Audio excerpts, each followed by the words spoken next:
High atop a lonely hill was a just as lonely evergreen.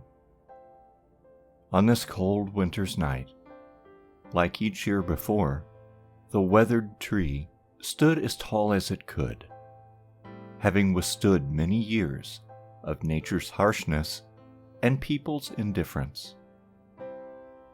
Its branches were mostly crooked, its crown stooped and looking forlornly at the ground.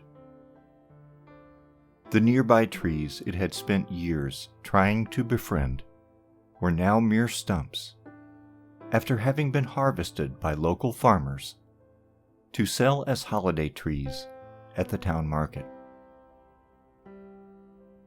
Despite the one tree trying to appear as stately as it could, it was never chosen. This happened every year too. Alone on the night of the winter solstice, with unadorned boughs and no star atop its head, the weary tree appeared to weep. As the wind continued to blow and the snow began to fall again, a quiet rustling could be heard in the distance. A faint glow became stronger and stronger until it took form as a lantern. Carrying the lantern was an aged gnome with a walking stick in his other hand and a cloth bag slung over his shoulder. Each step seemed to present the gnome with a new difficulty, but he kept marching on, straight up to the forgotten evergreen. He stopped when he came to the tree and placed the bag on the ground. As he stooped to open the bag, a single crow landed nearby and watched the gnome dig out strand after strand of string decorated with dried cranberries and oranges. As if it had been rehearsed, the crow picked up one of the strands with his beak and flew up to the top of the tree, where he began wrapping it with the ornaments the gnome had crafted in his shed. He kept going and going until each of the strands were hanging on the tree's branches, before returning to the snow-covered ground to inspect his work. The tree looked at the gnome and murmured, "Why are you doing this? What is this for?" The gnome smiled. "Because you are the most special tree in the forest." "But I am not," the tree said gloomily. "If that were true, I would not be standing alone." "You have never stood alone," the gnome replied.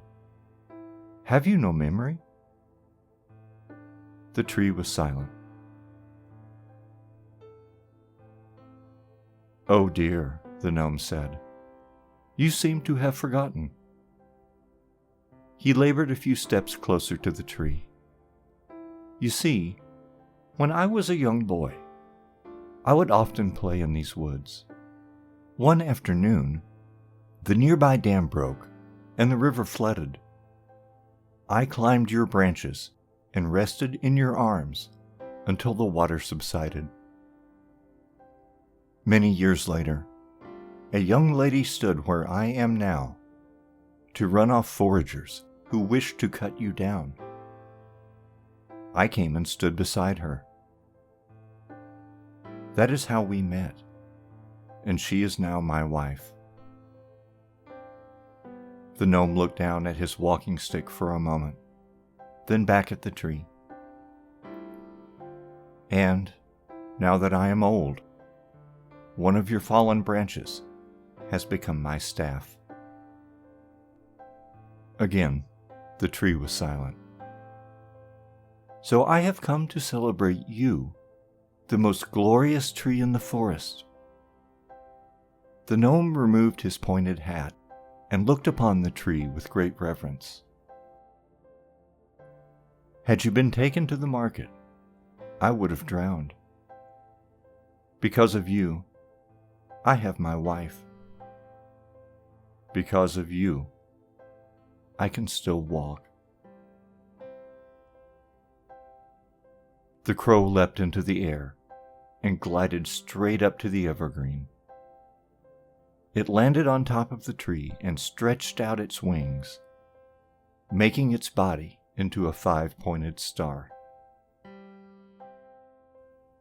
So I came to wish you a merry Yule, the gnome said, and to say thank you. Brighter than the gnome's lantern, or any light from the village below, the tree smiled.